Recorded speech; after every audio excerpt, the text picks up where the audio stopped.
Muito boa tarde para você que nos acompanha. Vamos seguir com novos destaques do Brasil e do mundo desta quinta-feira.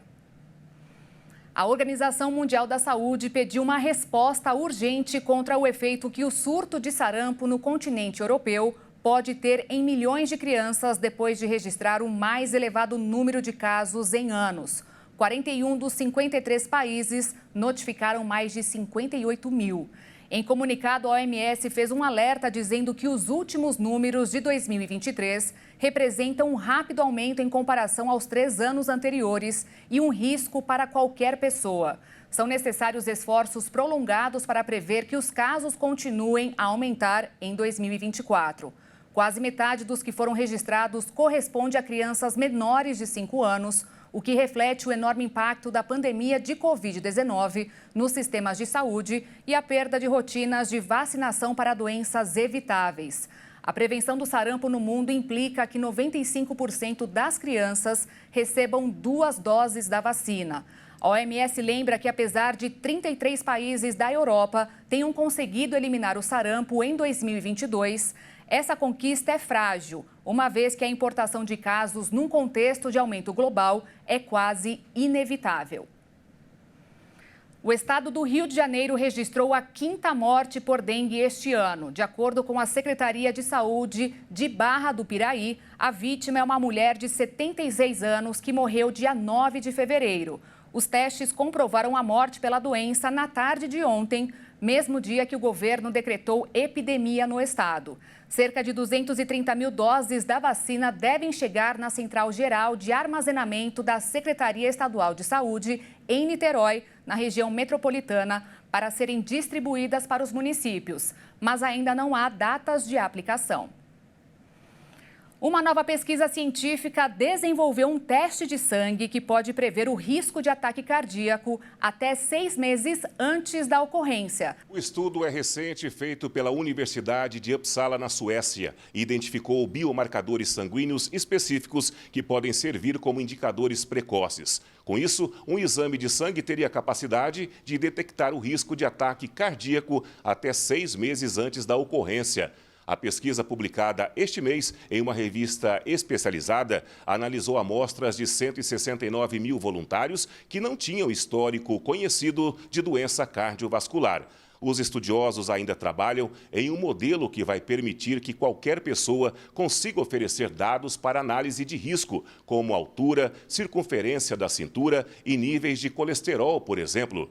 A descoberta pode se tornar uma aliada, especialmente na prevenção de casos de doenças cardiovasculares, que são responsáveis por 1/3 das causas de morte no mundo, segundo dados da OMS, a Organização Mundial de Saúde. No Brasil, a situação não é diferente. Dados do cardiômetro, que é uma ferramenta da Sociedade Brasileira de Cardiologia, apontam que 58 mil pessoas morreram em 2024 vítimas dessas doenças. E estimativas do Ministério da Saúde indicam para uma média de 400 mil mortes por ano no país.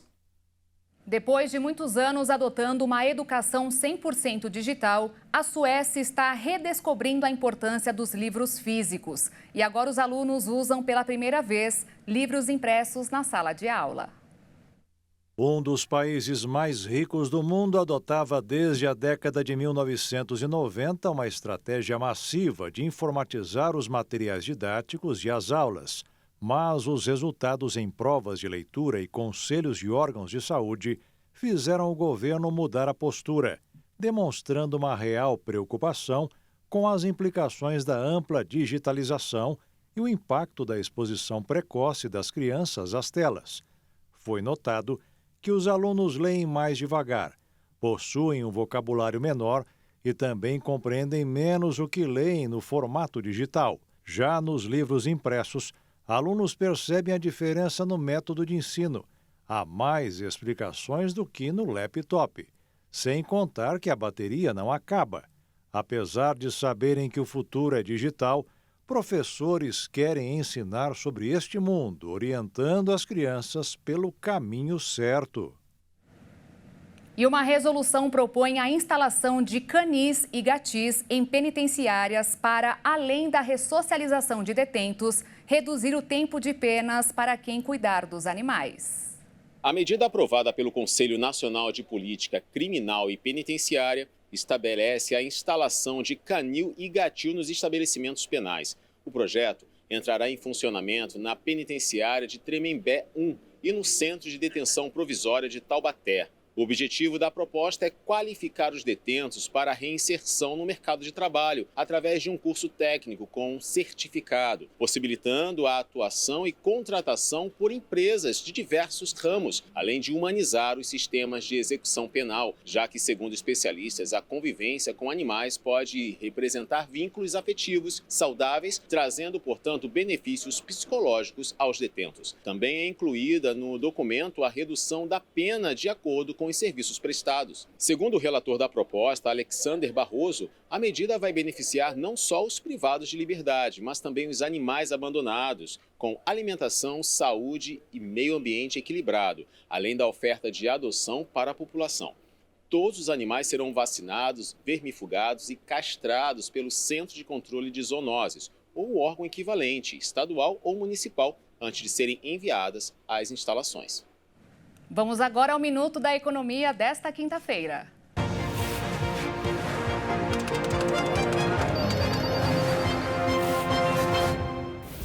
O governo está preocupado com a desaceleração da economia. Tudo bem que o valor do PIB, que é tudo que o país produziu no ano passado, só vai ser divulgado no primeiro dia de março. Mas já deu para perceber que o próximo número será menor. Além disso, quem encara o dia a dia nem precisa esperar o IBGE anunciar o resultado, porque já sentiu que a situação deu um puxão para baixo. É para dar um reforço nas contas que o governo decidiu antecipar para o fim deste mês. O pagamento de 30 bilhões de reais em precatórios, que só deverão ser quitados em julho.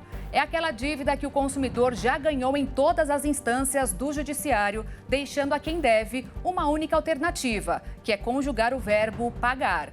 Nem todos fazem a lição de casa, como a administração passada, e por isso resta a quem está no comando tentar tirar leite de pedra.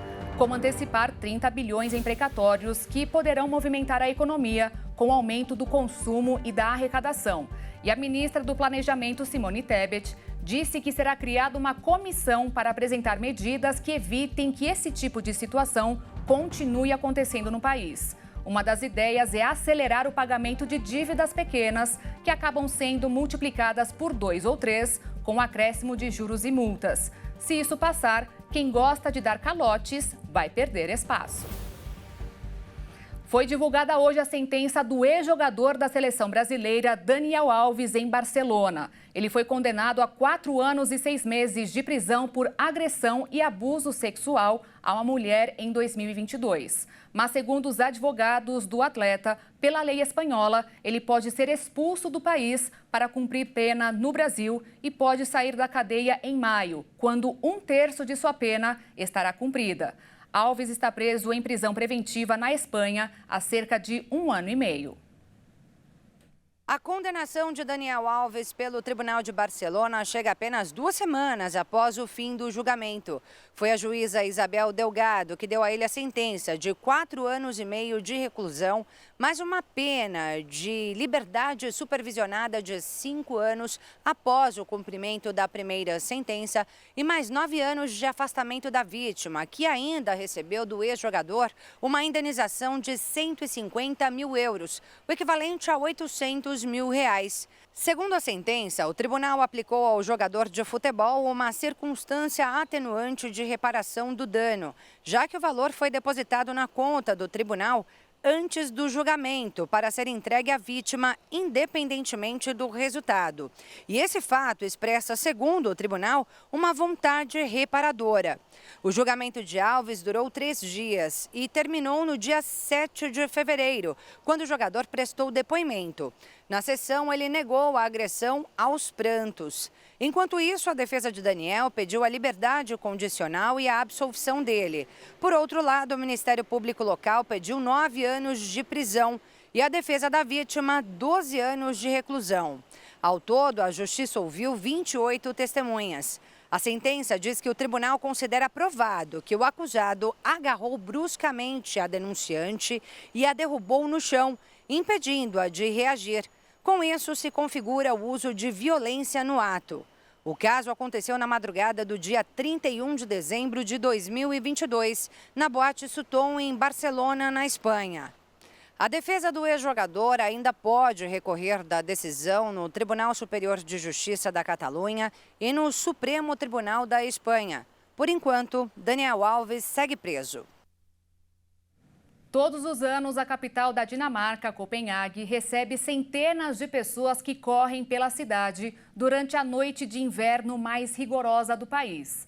A edição do Light Run de 2024 contou com cerca de 1.000 participantes que, com lâmpadas acopladas pelo corpo, correram por 8 quilômetros, passando por vários pontos também iluminados da cidade, tornando o cenário um espetáculo. E a chuva deu um toque ainda mais especial.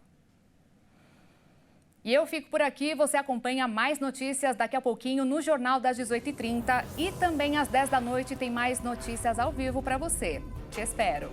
Tchau.